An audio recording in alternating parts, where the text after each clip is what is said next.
نبی والے نبی سے بڑھا وقار سخن، یہی سخن ہے حقیقت میں تاج دار سخن۔ اعوذ باللہ من الشیطان اللعین الرجیم، بسم اللہ الرحمن الرحیم، الحمد للہ رب العالمین، والصلاة والسلام علی سید الانبیاء والمرسلین وآلہ الطیبین الطاہرین المعصومین المنتجبین، اما بعد فقد قال اللہ تعالی ہم فی کتابہ مبین، بسم اللہ الرحمن الرحیم، لقد خلقنا الانسان فی احسن تقویم۔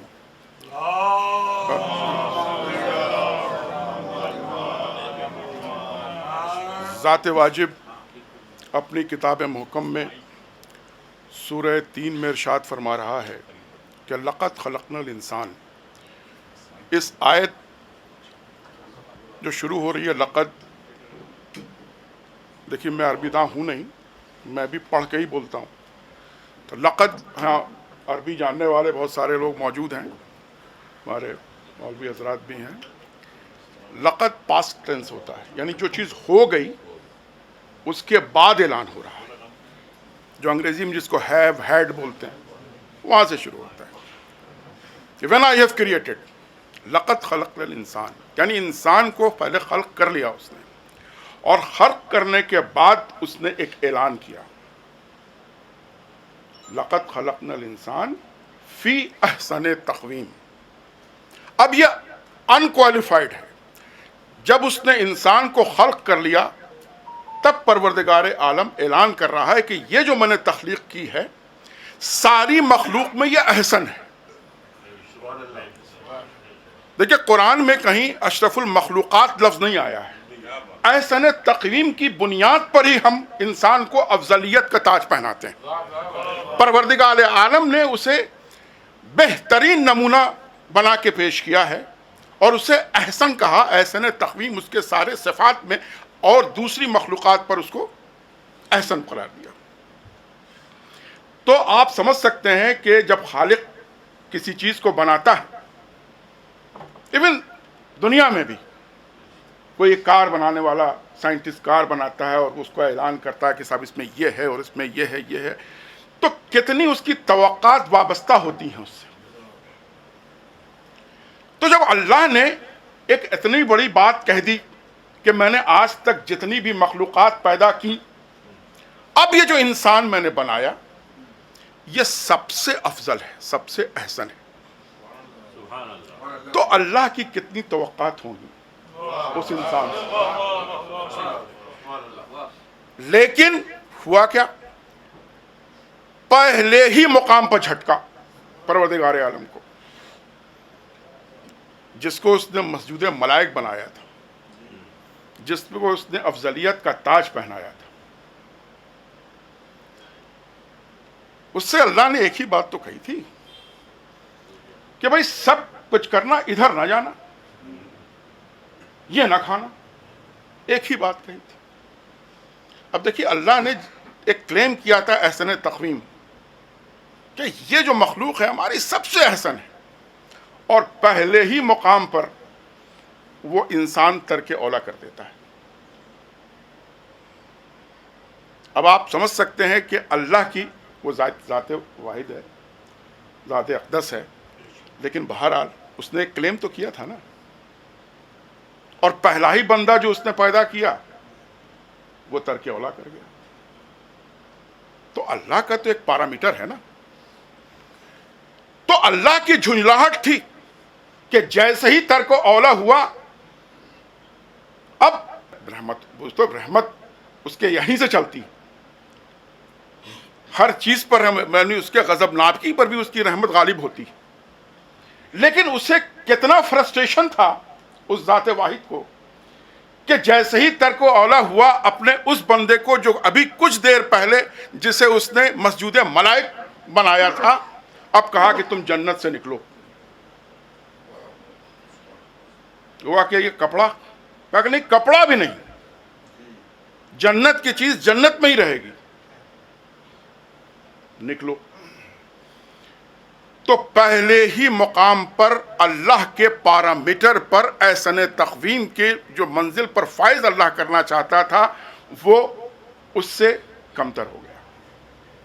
دیکھیں ہم لوگ ہائی جمپ اسکولوں میں کیا کرتے تھے, پول والٹ ہوتا تھا, اور اس میں کیا ہوتا تھا کہ ایک بار ہوتا ہے جس پر سے آپ کو, تو کیا ہوتا ہے کہ جب جو کوچ ہوتا ہے وہ ایک, اب کیا ہوتا ہے کہ جو لوگ اس پہ کودتے ہیں کوئی بھی اگر اس پر نہیں اس کے پیرامیٹر پہ آتا ہے تو بار کو لوور کر دیا جاتا ہے, اس کو نیچے کر دیا جاتا ہے. اب اللہ بھی کیا کرے, اب اللہ نے کچھ پیرامیٹر تو بنائے لیکن اس کا پہلا ہی بندہ اس بار پہ نہیں آ پایا, اس سے نیچے آیا. دوسری اہم بات میں شروع میں بولتا چلوں آج کے زمانے کے حساب سے کہ دیکھیے اللہ نے جب احسن تقویم کی منزل پر فائز کیا تو فی, لفظ فی اس نے استعمال کیا, یعنی انکوالیفائڈ تھا کہ یہ ساری مخلوقات پر یہ احسن ہے. لہذا پہلی ہی منزل پر اس نے یہ صاف کر دیا کہ کوئی عصبیت کی جگہ نہیں ہے, کوئی کسی پر افضل نہیں ہے, کوئی بھی انسان کسی پر افضل نہیں ہے سوائے اس کے کہ کہا کہ تقوی کی بنیاد پر ہے. جو تم عمل صالح کرتے ہو اس کے بنیاد پر ضرور طبقات ہیں لیکن بحیثیت انسان نسلی امتیاز نہیں ہوگا. تو پہلے ہی دن اس نے یہ بات صاف کر دی کہ اپارتھائڈ نہیں چلے گا, ریس سپرمیسی نہیں چلے گی, آرین ریس اور دوسروں ریس سے اوپر نہیں ہوگا. آج کے زمانے میں امریکہ یورپ میں سپر میسسٹ ہوتے ہیں کہ ہم سپر ریس ہیں. اللہ نے پہلے ہی دن اس بات کی نفی کر دی کہ نسلی بنیاد پر کوئی امتیاز نہیں ہے, امتیاز ہے تو صرف تقوی پہ ہے. اگر اسی انسان نے اللہ کی اس بات کو مان لیا ہوتا تو نہ ورلڈ وار 1 ہوتی, نہ ورلڈ وار 2 ہوتی, نہ آج کے دن کے حالات ہوتے جہاں ہر بھی جو عصبیت کی بنیاد پر ہے ہم اس سے افضل ہیں. یورپ کہتا ہے ہم افریقن سے اوپر ہیں, امریکنز کہتے ہیں ہم باقیوں سے اوپر ہیں, آرینز کہتے ہیں ہم ڈراویڈین سے اوپر ہیں. یہ ہے کیوں؟ کیونکہ اللہ کی بات ہی ہم نے نہیں مانی.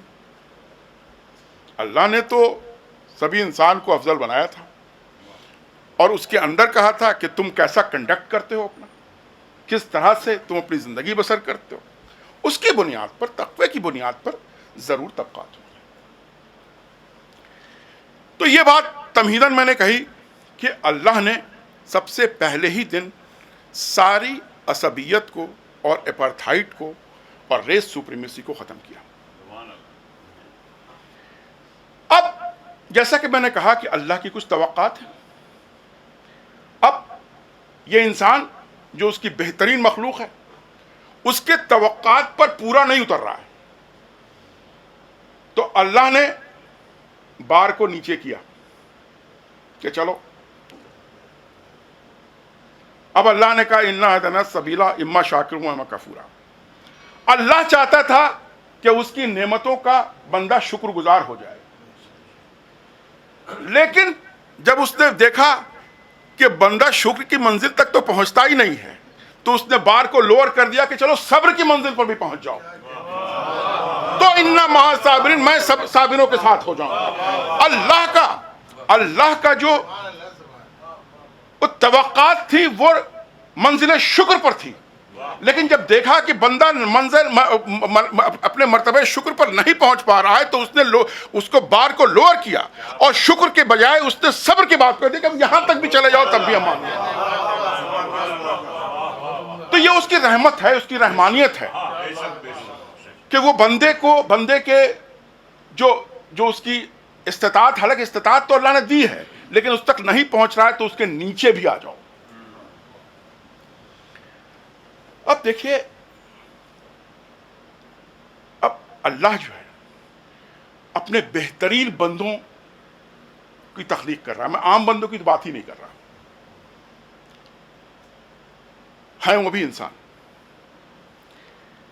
اب کیا ہوا پہلا بندہ بنایا، ترک اولا کر گیا۔ اس کے بعد جو پہلی رشتہ داری ہوئی، دو بھائی حابیل اور قابیل، دونوں نبی کے بیٹے۔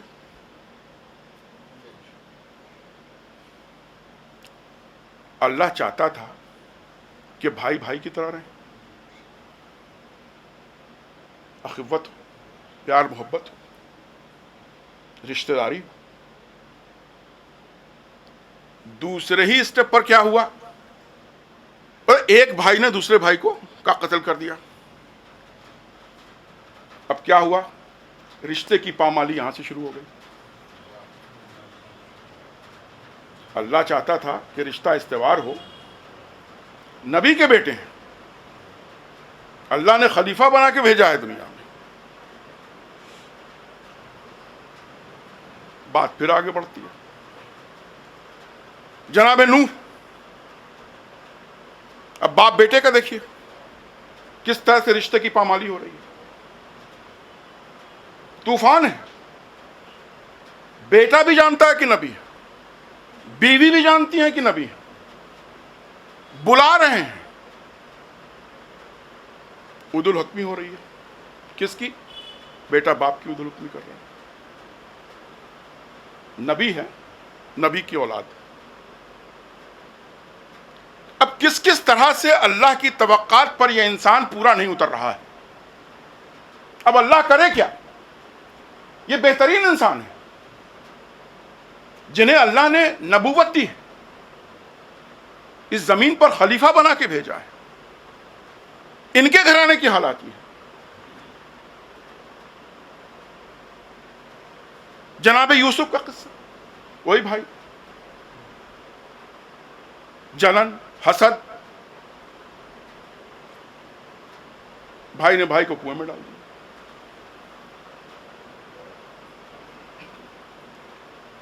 تو آپ یہ سمجھ سکتے ہیں کہ اللہ نے ایک کلیم کیا تھا، لیکن بندہ اللہ کی اس توقعات پر پورا نہیں اتر رہا ہے۔ اب اللہ کرے کیا؟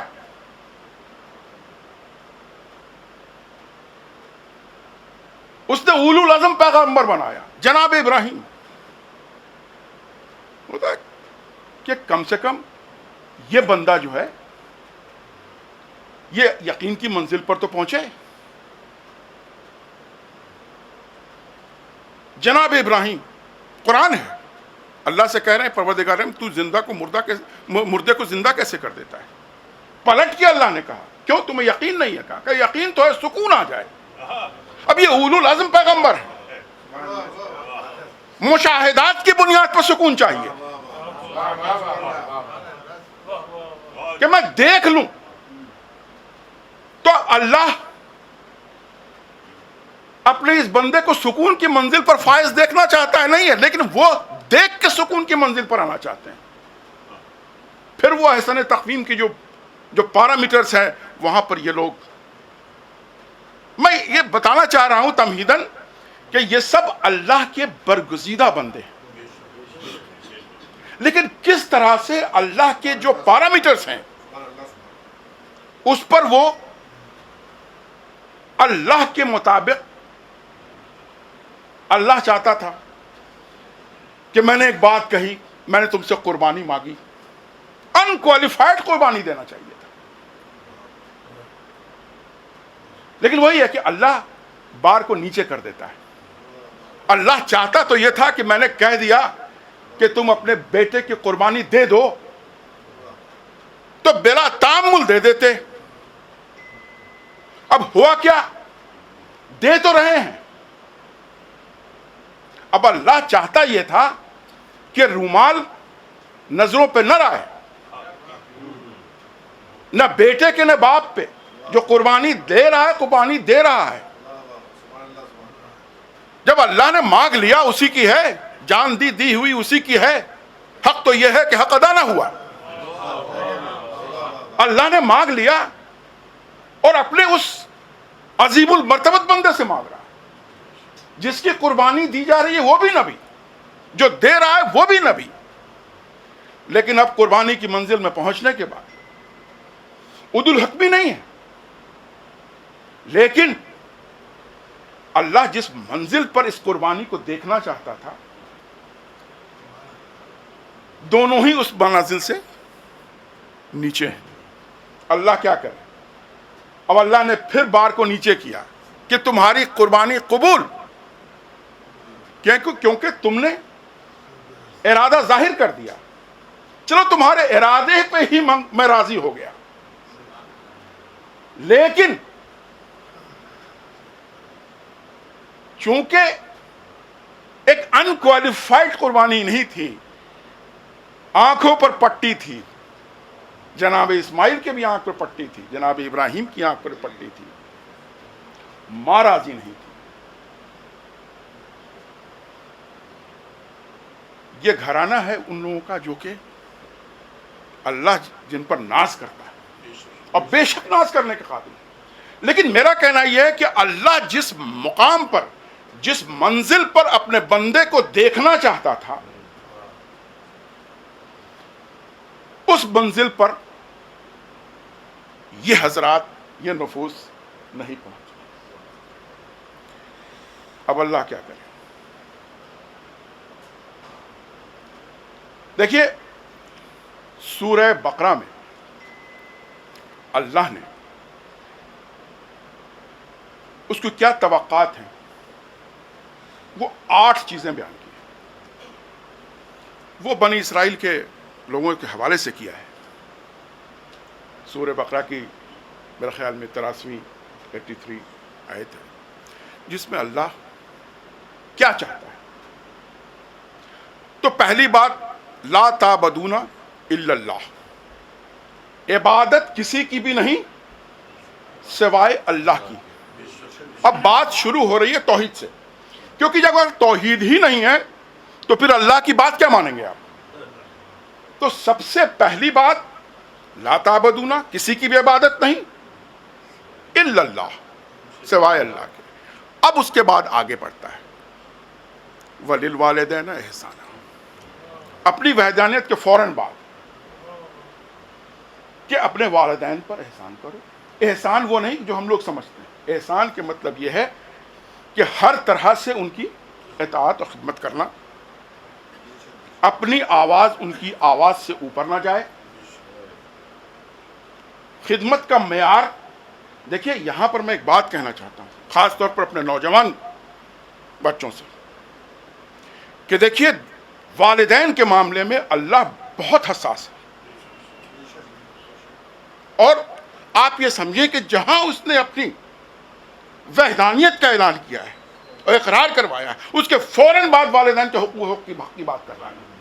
آپ سمجھ سکتے ہیں کہ والدین کا مقام اللہ کی نظر میں کیا ہے۔ میں صرف ایک قصہ بیان کر رہا ہوں۔ یہاں بہت بڑے بڑے لوگ موجود ہیں، ان سے معذرت کے ساتھ، ان سے تو میں سمجھتا ہوں اور ان سے میں سیکھتا ہوں۔ میں اپنے بچوں کے لیے کہ جناب یوسف جب مصر کے بادشاہ بن گئے، اور جب انہوں نے اپنے باپ جناب یعقوب کو کہلوایا کہ یوسف مصر کے بادشاہ بن گئے، میں اس لیے کہہ رہا ہوں کہ اللہ والدین کے حقوق کے معاملے میں بڑا حساس ہے۔ ہو سکتا ہے کہ والدین کو اپنے بیٹے کی کوئی بات ناگوار نہ گزری ہو، لیکن اگر اللہ کو ناگوار گزر جائے تو کیا ہوگا؟ یہ کسی کے لیے بھی نہیں ہے، یہ صرف والدین کے لیے ہی ہے کہ بعض کے لیے کہ مجھے ناگوار گزرے تو میں، لیکن والدین کے معاملے میں یہ کہ اگر والدین کو ناگوار نہ بھی گزری ہو تو اللہ اس معاملے میں اتنا حساس ہے کہ وہ کیا کرے گا، میں بتا رہا ہوں۔ اب جناب یعقوب ملنے آ رہے ہیں جناب یوسف سے، یہ بھی پیغمبر وہ بھی پیغمبر۔ اب نزدیک آئے جناب یوسف، وہ نیوز لے رہے ہیں کہاں پہنچے۔ جناب یوسف کو ذہن میں ایک بات آئی کہ اگر میرا باپ مجھے تخت پر بیٹھا دیکھے گا تو کتنا خوش ہوگا۔ اب دیکھیں، منشا ان کی باپ کی بے عزتی نہیں ہے، ان کے ذہن میں یہ ہے کہ اگر میرا باپ آئے گا اور دیکھے گا کہ بیٹا تخت نشین ہے تو بہت خوش ہوگا. وہ ہوا کیا کہ وہ بیٹھے رہے جب جناب یعقوب آئے اور وہ اٹھے نہیں. نہ یہ بات جناب یعقوب کو ناگوار گزری، کہیں تاریخ میں نہیں ہے کہ یعقوب کو یہ بات ناگوار گزری ہو، نہ یوسف کو ناگوار گزری، کیونکہ ان کے ذہن میں اپنے باپ کی بے عزتی نہیں تھی بلکہ اپنے باپ کی خوشنودی تھی کہ وہ دیکھ کے خوش ہوں گے. لیکن باپ کے معاملے میں اللہ کتنا حساس ہے یہ دیکھیں آپ. اللہ کو یہ بات پسند نہیں آئی. اب کیا ہوا؟ اب یہ ہوا کہ اللہ کو جب ناگوار گزری، جبرائیل نازل ہوئے اور اللہ کی ناپسندیدگی جناب یوسف کو ظاہر کر دی. جناب یوسف نے اپنا مقدمہ لڑا بھی ہوگا، کہا بھی ہوگا، لیکن اللہ اتنا حساس ہے کہ ان کے سارے دعووں کو رد کر دیا گیا. اور کیا ہوا؟ یہاں مولانا موجود ہیں. اللہ نے کہا یوسف تمہارے نسل سے نبوت چھین لی گئی.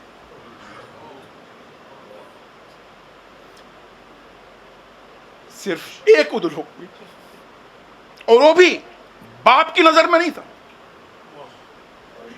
یہ حساسیت دیکھیے اللہ کی. میں اس لیے اپنے جوانوں کو کہہ رہا ہوں کہ والدین کے معاملے میں اللہ کتنا حساس ہے کہ یوسف جیسے پیغمبر کو صرف باپ کے آنے پر اٹھے نہیں، اور وہ بھی ان کی بے عزتی کی وجہ سے نہیں، خوشنودی کے لیے. لیکن اللہ کو یہ بات ناگوار گزری، اور اتنی ناگوار گزری کہ یوسف کے ان کی نسل سے نبوت چھین لی گئی. بات یہیں تک نہیں رہی. یوسف نے اتنا توبہ کیا، کہا کہ اللہ کی پروردگار عالم کم سے کم اتنا کر دے کہ میری قبر میرے دادا ابراہیم جس قبرستان میں دفن ہے وہاں میں دفن ہو جاؤں. اللہ نے کہا یوسف تم وہ رائٹ کھو چکے، وہ اختیار تم کھو چکے. بات وہی ہے، اللہ اپنے بندے کو احسن تقویم کی منزل پر فائز دیکھنا چاہتا ہے. وہاں کہاں یہ بس ایک چھوٹی سی غلطی جو نادانستہ لیکن اللہ کی نظر میں اتنی بات بڑھ گئی کہ نبوت چھین لی گئی. اتنا ہی نہیں، اپنے دادا کے پائتی جب انہوں نے یہ کیا کہ ہماری قبر وہاں ہو جائے تو اللہ نے اس سے انکار کر دیا، کہا کہ اب وہ بھی تم. تو اب جیسا کہ ہم نے کہا کہ سورہ بقرہ کی میں بات کر رہا ہوں کہ اللہ نے 8 تو پہلی بات تو توحید، اور دوسری بات اپنے والدین پر احسان. اب دیکھیے کیا ہے، اب وذل قربا، اپنے رشتہ دار. اور قربا صرف میاں بیوی بچے نہیں ہیں، اس میں بھائی بہن چچا خالو جتنا خاندان ہے وہ سب داخل ہے. فوراً والدین کے بعد اللہ کہتا ہے کہ اب جو ان کے حقوق ہیں ان کی بھی پاسداری ہو. اس کے بعد جب یہ حقوق بھی ہو گئے تو اب آرفنس والیتاما، یتیموں. دیکھیے اس میں کہیں کوئی مسلکی اور یہ بات ہے نہیں. اللہ جو، کیونکہ جب اللہ بات کر رہا ہے انسان کی تو وہ کسی شیعہ سنی مسلمان ہندو کرسچن کی بات نہیں کر رہا ہے. وہ تو چاہ رہا ہے کہ آپ کس طرح سے کنڈکٹ کریں اپنے کو. آپ کے خاندان میں ہو سکتا ہے کئی مسلک کے لوگ ہوں، وہاں کوئی تفریق نہیں ہوگی. ان کے جو حقوق ہیں اللہ چاہتا ہے کہ آپ اس کے حقوق کی پاسداری کریں. جب یتیموں کی بات آئی تو کوئی بھی یتیم ہو، کسی مذہب سے تعلق رکھتا ہو، بس اتنا ہی کافی ہے کہ وہ انسان ہے. بات انسان کی ہو رہی ہے. اس کے بعد پانچواں والمساکین، مسکین جو مفلوق الحال ہے، کوئی بھی ہو، کسی مذہب سے تعلق رکھتا ہے لیکن وہ مفلوق الحال ہے، غریب ہے، غربا ہے. اللہ اسی قرآن میں کہتا ہے کہ میں نے تمہارے قوت استبداد کی بنا پر، قوت تحصیل کی بنیاد پر میں نے کسی کو کسی پر رزق پہ فوقیت دی ہے، لیکن وہیں پہ کہتا ہے قرآن میں کہ لیکن چاہتا میں یہ ہوں کہ اگر قوت تحصیل کی بنیاد پر تم کو رزق زیادہ دے دیا ہے تو تم فاضل رزق کو ان تک پہنچا دو جن کو میں نے کم دیا ہے.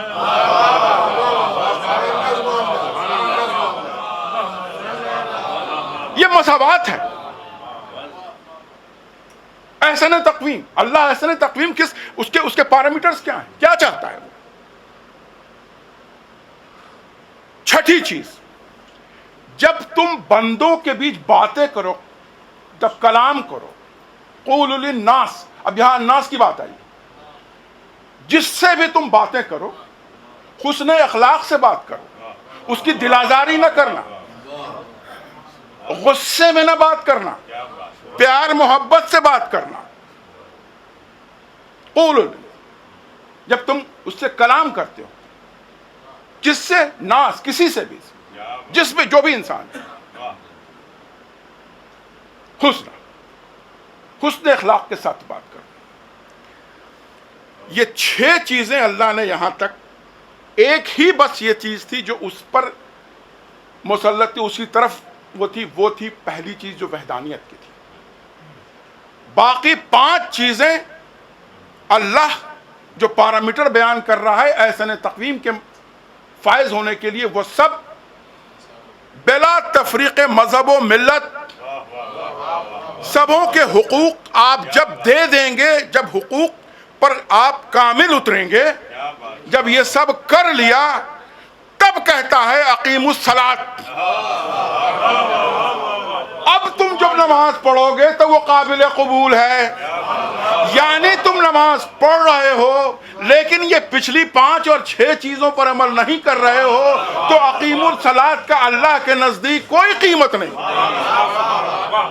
اور آتوا الزکات، تم زکات دیتے رہو، اللہ کے نزدیک وہ قابل قبول ہے ہی نہیں جب تک وہ 5 لوگوں کے حقوق تم.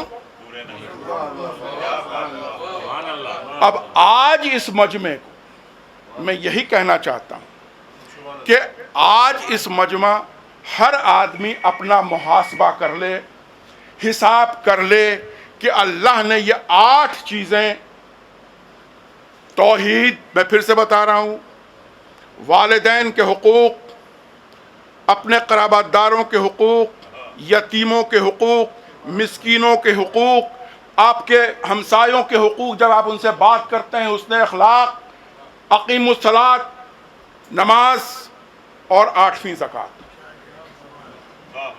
آدمی اپنا حساب کر لے، اگر یہ 8 چیز پر وہ عمل پیرا ہے اور اللہ جس حسن کے ساتھ چاہتا ہے کہ آپ اپنے جو معاملات ہیں اس کو آپ بجا لائیں، تب آپ کہہ سکتے ہیں کہ ہاں احسن تقویم کی منزل پر تو فائز نہیں لیکن اس کی طرف ہیں.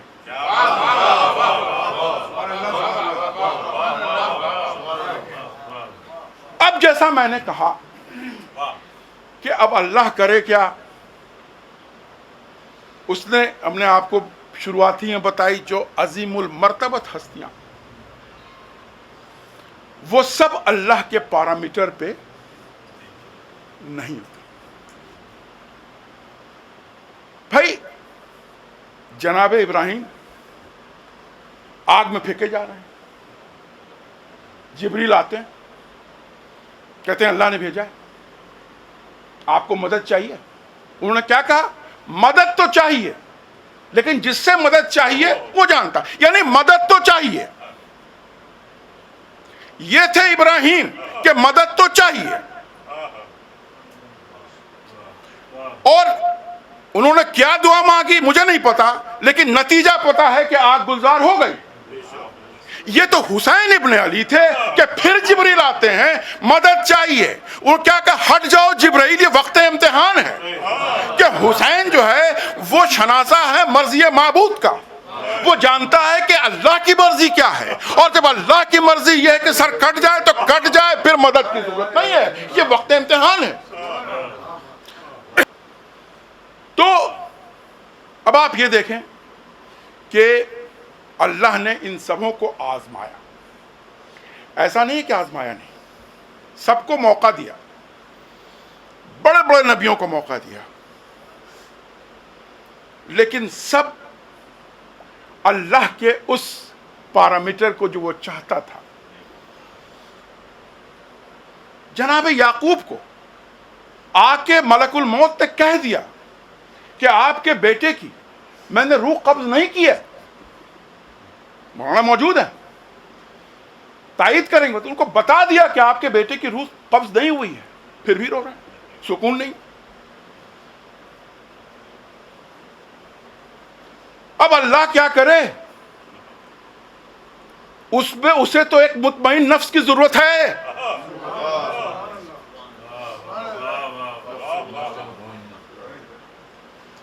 تو اب میں اکثر کہا کرتا ہوں کہ کربلا اور حسین اللہ کی ضرورت کا نام ہے، کیونکہ اللہ نے، دیکھیے جو میں نے آیہ کریمہ پڑھی، لقد خلق الانسان فی احسن تقویم، اسی زمین کی ایک آیت ہے سورہ بلد میں، لقد خلقنا الانسان فی کبد، احسن تقویم کی جگہ پر صرف کبد آئی۔ کیا مطلب ہے کبد؟ کہ اللہ کہتا ہے کہ میں نے انسان کو خلق کر دیا، لیکن اب میں تمہیں آزمائش میں دوں گا، اب تمہیں امتحان سے گزرنا ہوگا۔ مطلب صرف احسن تقویم ہی کی منزل نہیں ہے، اب اللہ کہتا ہے لقد خلقنا الانسان فی کبد، اب تمہیں آزمائش میں بھی ڈالیں گے، تمہارا امتحان بھی لیں گے، اور اگر امتحان میں فیل کر گئے تو کیا ہوگا؟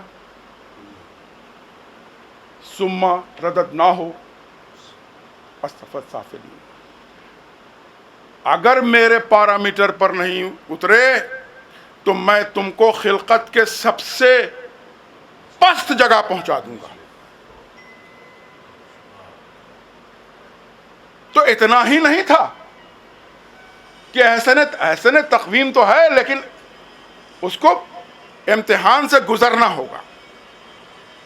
امتحان سے گزارنے کی کوشش اللہ نے کی، ٹھیک ہے، ہوتا ہے پاس مارک 50%، ڈسٹنکشن مارکس اب تو 90%، اللہ چاہتا تھا 100%، لیکن اسے اتنی بھی قبول تھی پاس مارک بھی، تبھی تو دنیا چل رہی ہے، تبھی تو اللہ نے کہا کہ کبھی بھی حق جو ہے وہ باطل کے آگے سرنگو نہیں ہوا، اگر کبھی بھی حق باطل کے سامنے سرنگو ہو جائے تو زمین و آسمان میں انتشار ہو جائے۔ تو زمین باقی ہے، آسمان باقی ہے، یہ کائنات باقی ہے، اس کے مطلب ہی یہی ہے کہ حق کبھی بھی باطل کی پیروی نہیں کرتا۔ تو اب بات یہ تھی کہ اللہ کو کچھ نفوس چاہیے تھے جن کو دکھا کے اللہ کہتا کہ دیکھو میرے پیرامیٹر یہ ہیں، ہم ایسا چاہتے تھے۔ دیکھیے اگر کربلا میں معاذ اللہ حسین اگر ناکامیاب ہوتے، صرف حسین کی ناکامیابی نہیں تھی، یہ اللہ کی بھی ناکامیابی ہوتی، اس کا کلیم جو تھا احسن تقویم کی منزل پر فائز ہونا، اس کا کیا ہوتا؟ سارے بڑے بڑے پیغمبر جو ہیں وہ تو فیل کر گئے، fail in that, not in that sense, fail کہ جو اللہ جس منزل پر چاہتا تھا اس پر نہیں تھے۔ تو اب کچھ نفوس تو چاہیے تھے جنہیں اللہ دکھا سکے کہ ہم کیسا احسن تقویم چاہتے تھے، کس منزل پر فائز ہم نے یہ دیکھا. اب آپ موازنہ کیجئے واقعات کربلا کا اور اس کے پہلے کی ہسٹری کا. ہم نے پہلے دیکھا کہ جہاں رشتوں کی پامالی ہے، بیوی اور شوہر کا رشتہ پامال، بھائی بھائی کا رشتہ پامال، باپ بیٹے کا رشتہ پامال. اور یہ وہ لوگ نہیں تھے جو عام لوگ تھے. اب کوئی ایک جگہ تو ہو جہاں یہ رشتوں کی پیمائش ہو کہ اللہ رشتہ چاہتا کیسا ہے. اگر بھائی اور بہن کے بیچ کا رشتہ ہے تو کیسا ہو، بھائی اور بھائی کے بیچ کا رشتہ ہو تو کیسا ہو، بھائی اور اسٹیپ بردر کے بیچ کا رشتہ ہو تو کیسا ہو، چچا اور بھتیجی کے بیچ کا رشتہ ہو تو کیسا ہو، ماموں اور بھانجے کے بیچ کا رشتہ ہو تو کیسا ہو، غلام اور آقا کے بیچ کا رشتہ ہو تو کیسا ہو. تو کوئی تو ایک جگہ چاہیے تھی، اور کربلا اللہ نے سجا دی کہ اگر تمہیں وحدانیت دیکھنا ہے تو آ جاؤ کربلا میں، جہاں تیروں کے چھاؤں میں بھی سجدے ہو رہے ہیں، تلواروں کے بیچ میں بھی سجدے کیے جا رہے ہیں. کن کن حالات میں اللہ کا سجدہ ادا کیا گیا ہے. دیکھیے یہ 5 وقتہ نماز تو اور کی بات ہے. دیکھیے میں بیچ بیچ میں وہ آ جائیں گے مصائب کے بھی. دیکھیے 5 وقت تو نماز ہی ہے. امام حسین جب جناب زینب کو تلقین کر رہے ہیں تو کیا کہہ رہے ہیں کہ نماز شب میں مجھے یاد رکھنا. یعنی بتا رہے ہیں کہ 5 وقتی نماز تو ہے ہی ہے، لیکن یہ گھرانہ وہ ہے جو ایسے حالات میں جب گھر لٹ چکا ہے، خیمے جل چکے ہیں، سب بے پردہ ہیں، پھر بھی اللہ کی عبادت میں ہمارے ہاں کمی نہیں ہوتی. ہم شب میں بھی اور نماز شب ادا کرتے ہیں. یہ حسین یہ بات، دیکھیے حسین کی باتیں ایسی نہیں ہوتی. حسین دکھانا چاہتے ہیں کہ اگر عبادت دیکھنا ہے تو آ جاؤ کربلا کے میدان میں. اللہ کا پہلا پارمیٹر تو یہی تھا نا کہ عبادت کسی کے نہیں سوائے اللہ کی. اب عبادت کس منزل پر ہے؟ یہ کربلا. اس کے بعد جو رشتہ داری ہے، جیسا کہ میں نے کہا کہ سارے رشتے جو اس کے پہلے جو بڑی بڑی ہستیاں تھیں وہ رشتے پامال ہو چکے تھے. اب کوئی جگہ تو ہو جہاں اللہ دکھا سکے دیکھو میں ایسا رشتہ چاہتا تھا.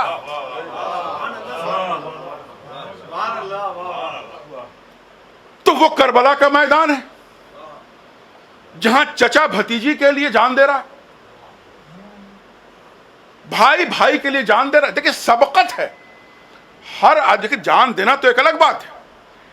ہر رشتہ دار چاہتا یہ ہے کہ ہم سبقت لے جائیں. یہ رشتے کی پاسداری ہے. رشتہ کس مقام پر پہنچا ہوا ہے. اور رشتے تو دور کی بات، جو جیسا کہ میں نے کہا کہ اللہ نے پہلے ہی دن ساری عصبیت کو نکارا ہے. کوئی اپارتھائڈ نہیں، کوئی سپرمیسسٹ نہیں، کوئی ریسزم نہیں. جناب جان جب ان کو نہیں مل رہی ہے اجازت تو سائیکولوجیکل ٹرک، آپ مجھے اس لیے نہیں بھیجنا چاہ رہے ہیں کہ میں کالا ہوں، آپ مجھے اس لیے نہیں بھیجنا چاہ رہے ہیں کہ میرے بدن سے بدبو آتی ہے. یہ سائیکولوجیکل ٹرک ہے. رشتہ کہ کس طرح سے غلام آقا کے بیچ کا رشتہ ہے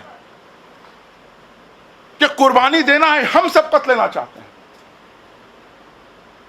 ایک ایک رشتے، آپ جس رشتے، دنیا کے جس رشتے کی بات کریں، وقت نہیں ہے میرے پاس، لیکن دنیا کے جتنے بھی رشتے ہیں اور جتنے بھی رشتے ہو سکتے ہیں وہ کربلا میں ایک جگہ جمع ہو کے ان کی کس طرح سے پاسداری کی گئی ہے اور کس طرح سے نمونہ عمل بنایا گیا ہے. یہ کربلا کا میدان ہے.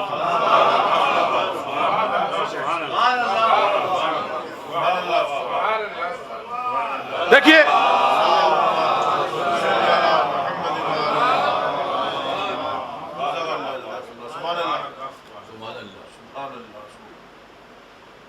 جناب ابراہیم تھے نا، جناب اسماعیل تھے، اللہ کا حکم ہے، جانتے ہیں کہ اللہ کی رضا کیا ہے، لیکن آنکھوں پر پٹی، بیٹے کی بھی بات کی۔ کربلا میں آ کے دیکھیے نا، 18 سال کا بیٹا ایڑیاں رگڑ رہا، باپ سینے علی اکبر سے انی نکال رہے ہیں۔ حسین کا ہاتھ متزلزل نہیں تھا، جناب ابراہیم موجود تھے وہاں، جناب اسماعیل بھی موجود تھے۔ مجھے لگتا ہے کہ کنکھیوں سے امام حسین نے جناب ابراہیم کی طرف دیکھا ہوگا کہ دادا آج میرے آنکھوں پر پٹی نہیں ہے، نہ میرے بیٹے کے ہاں نہ اس کی ماں جو بیٹھی ہے، نہ وہ ماں اس کی زندگی کی بھی دعائیں مانگ رہی ہے۔ کیوں؟ کیونکہ یہ وہ گھرانہ ہے جو اللہ کی مرضی کا شناسہ ہے، یہ جانتے ہیں کہ اللہ کی مرضی کیا ہے، اور جب یہ جانتے ہیں کہ اللہ کی مرضی کیا ہے تو راضی بر رضا ہیں، اور راضی و بے رضا ہیں تو وہاں صبر کی منزل سے، جہاں صبر سے بھی کام چل سکتا تھا، حسین اس منزل سے آگے بڑھ کے شکر کی منزل پر پہنچ جاتے ہیں۔ باپ جب بیٹے کے سینے سے انی نکال لیتا ہے، اسی سرہانے بیٹھ کے حسین نے نماز شکرانہ ادا کی ہے، یہ بتانے کے لیے حسین صابر نہیں، حسین شاکر ہے۔ اللہ نے دوسرے کے لیے وہ بار نیچے ضرور کیا تھا، شکر سے نیچے صبر کی منزل پر، لیکن حسین نے اس بار کو پھر اوپر کیا اور صبر کی منزل سے اٹھا کے شکر کی منزل پر لے گیا۔ اب دیکھیے، چونکہ یہ پام ہے زینب کے عنوان سے، دیکھیے میں اکثر کہتا ہوں کہ مباہلے میں جو محور عصمت تھی وہ جناب فاطمہ زہرا، وہ محور سبھی ان کے چاروں طرف۔ اسی طرح سے کربلا کے میدان میں جو قائدانہ صلاحیت کا جو محور، وہ محور جناب زینب ہے۔ جناب زینب کے اتنے رول کربلا میں ہیں کہ آپ دیکھیں عصر عاشور تک تو حسین ہے، بلکہ میں پہلے زینب کو قائدانہ بیٹن، یہ تو شب عاشور ہی حسین نے دے دی تھی۔ جب حمید ابن مسلم لکھتا ہے کہ رات کچھ بڑھی تو میں نے دیکھا کہ جناب زینب کے خیمے میں حسین جا رہے ہیں۔ میں نے سوچا اتنی رات میں حسین زینب کیوں کیا جا رہے ہیں، تو میں پیچھے چلا، پھر دیکھا کہ حسین اندر چلے گئے۔ مجھے نہیں پتا کہ بھائی اور بہن کے بیچ میں کیا بات ہوئی، لیکن جب باتیں ہو گئیں اور جب امام حسین اور جناب زینب اس خیمے سے باہر نکلے تو میں سمجھ گیا کہ کیا بات ہوئی ہوگی۔ ابھی تک ہوتا یہ تھا کہ حسین آگے آگے چلتے تھے، زینب پیچھے پیچھے چلتی تھی۔ اب ترتیب بدل گئی، اب زینب آگے آگے تھی، حسین پیچھے پیچھے تھے۔ یعنی حسین نے وہ قائدانہ صلاحیت، قائدانہ بیٹن، وہ انہوں نے ہینڈ اوور کر دیا جناب زینب کو شب عاشور۔ دیکھیے یہ کوئی معمولی بات نہیں تھی، وقت کا امام ہے، اور جناب زینب کی قائدانہ صلاحیت آپ دیکھیں۔ عاشور کے دن کس طرح سے وہ سب کو سمیٹے ہوئے ہیں۔ جو ٹیلہ زینب کے نام سے مشہور ہے، وہ ٹیلہ زینب تو عصر کے بعد ہوا، وہ ٹیلہ حسین تھا۔ حسین اس ٹیلے پر کھڑے ہو کے جنگ کا نقشہ دیکھا کرتے تھے، جب ان کے رفیقین اور جب ان کے اصحاب جب جاتے تھے، اعزا و اقارب جاتے تھے، تو اس ٹیلے سے وہ جو جنگ کا نظارہ دیکھتے تھے۔ لیکن جب حسین جب وہ میدان کازار کی طرف سلام آخر کے بعد گئے ہیں، تو اب جناب زینب اس ٹیلے پر پہنچ گئی ہیں۔ اسی ٹیلے سے کچھ ہی دور پر پسر سات کا ٹیلہ تھا، اور وہ مقام بھی آیا جب حسین زمین کربلا پر تشریف لائے اور جلتی ہوئی زمین پر حسین کا وہ سجدہ آخر ادا ہو رہا تھا اور پشت سے حسین کو قتل کیا جا رہا تھا. جناب زینب اس ٹیلے پر کھڑی تھی، لیکن جناب زینب اس وقت ایسا نہیں تھا کہ وہ رو رہی تھی، بلکہ جلال حیدری غیظ میں آیا اور انہوں نے پسر ساتوں کا، او ساتھ کے بیٹے تو دیکھ رہا ہے اور میرا ماجایا قتل کیا جا رہا ہے. عجب نہیں تھا کہ جناب زینب یہاں سے اٹھ کے اس ٹیلے سے اتر کے مقتل کی طرف آ جائیں اور حسین کا دفاع کریں. لیکن جیسے ہی جناب زینب کی آواز بلند ہوئی، حسین نے اپنے سجدے سے سر اٹھایا، بہن کی طرف دیکھا، کہا بہن ابھی حسین زندہ ہے، تم خیمے میں چلی جاؤ. حسین کہ یہ کہنا تھا وقت کا امام ہے نا، قائد ضرور زینب ہے لیکن وقت کا امام ابھی زندہ ہے. وہ اپنے خیمے میں واپس آئیں اور اسی صاحب کو سب پتا ہے کچھ ہی دیر میں زمین کربلا ہلنے لگی، سیاہ آندیاں چلیں اور اس کے بعد جو مقدرات عصمت کے خیمے تھے آگ لگ گئی. آگ لگانے کے بعد بے پردگی ہوئی اور یہ تمام عورتیں سب بے برہنہ ہو گئیں، سب کے سروں پر چادریں نہیں، اور شب عاشور آئی. اب دیکھیں میں جناب کیونکہ پایا میں زینب کا ہے، میں 5 منٹ جناب زینب پر ضرور لینا چاہتا ہوں، جو ان کی ایک قائدانہ صلاحیت ہے. دیکھیے جناب زینب، ہم بعض دفعہ اپنے ایموشن میں جناب زینب کہیں نہیں روئی ہیں. جناب زینب صرف ایک بار روئی ہیں جب رہائی مل رہی تھی، اور کہا تھا کہ ہم نے ابھی تک اپنے وارثوں کو رویا نہیں ہے. جناب زینب کہیں نہیں، کیونکہ قائد کبھی روتا نہیں. وقت اثر اب وہ حسین بنی تھی ٹیلے پہ.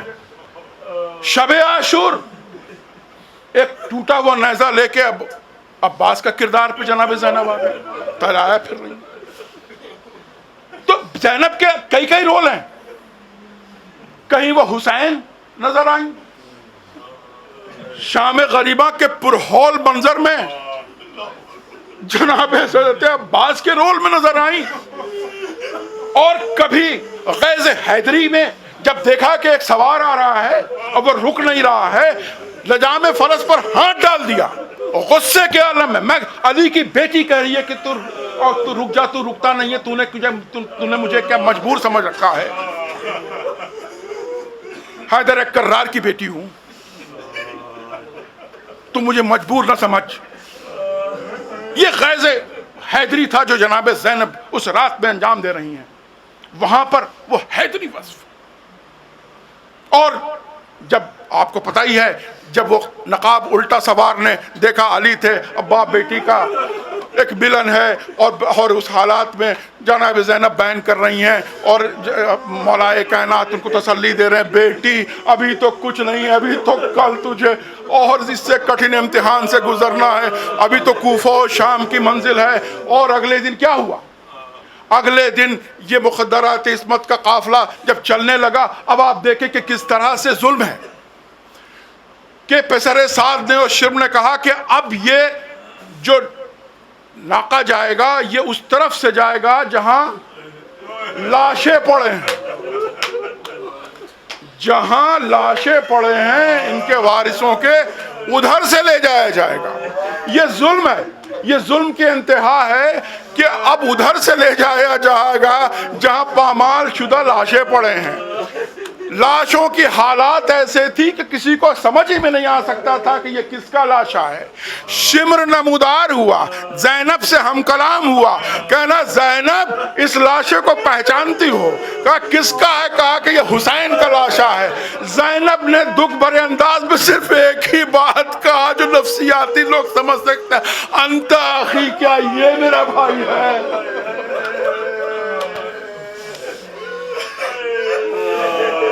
بہرحال زینب اب اپنی قادیانہ صلاحیت کے ساتھ آگے بڑھ رہی ہیں، اور جب وہ کوفہ پہنچتی ہیں، اور کوفہ کے دربار میں جناب زینب کا خطبہ ہے، جو اصحاب رسول تھے نابینا تھے، کہنے لگے علی آ گئے کیا؟ کہا کیا ہوا؟ کہا کہ علی خطاب کر رہے ہیں. اب زینب کا لہجہ علی کا لہجہ ہے، علی کے لہجے میں وہ ہم کلام ہے. اور جس طرح سے جناب فاطمہ زہرا نے کسی دربار میں خطاب کیا تھا، اسی طرح سے جناب زینب نے کوفہ کے دربار میں ہلا کے رکھ دیا. زینب کوئی کمزور نہیں تھی, زینب کوئی مجبور نہیں تھی, زینب قائد تھی. اس قافلے کی قافلہ سالار زینب تھی. اور زینب کے ولولے میں اتنی شدت تھی کہ فوراً اس نے کہا کہ اب ان کو آگے بڑھا دیا جائے. اور پھر یہ قافلہ شام کی طرف چلا. آپ کو پتہ ہے شام کے دربار میں زینب نے کیا کیا, اور یہ ظلم چلتا رہا. میں جلدی آگے بڑھ رہا ہوں, جہاں کہ صرف میں جناب زینب کی قائدانہ صلاحیت کو میں بیان کرنا چاہتا ہوں. پھر وہ وقت بھی آیا جب ظلم ہار گیا, ظلم کی شدت ہار گئی. جتنی شدت ہو سکتی تھی وہ ہار گئی. لیکن پھر تو یہ لوگ وہ ہیں جو احسن تقویم کی منزل پر فائز ہے نا. احسن تقویم پر منزل پر فائز ہونے والا, اس پر ظلم اسٹک نہیں کر سکتا, چاہے وہ ظلم جتنا ہی شدید کیوں نہ ہو. پھر ایک دن ظلم کو ہارنا تھا, ظلم ہارا, اور یزید نے جناب سید سجاد کو حکم دیا کہ اب تمہیں میں رہا کرتا ہوں, تم چاہے یہاں رہنا چاہو یہاں رہو, جہاں جانا چاہو جہاں چلے جاؤ.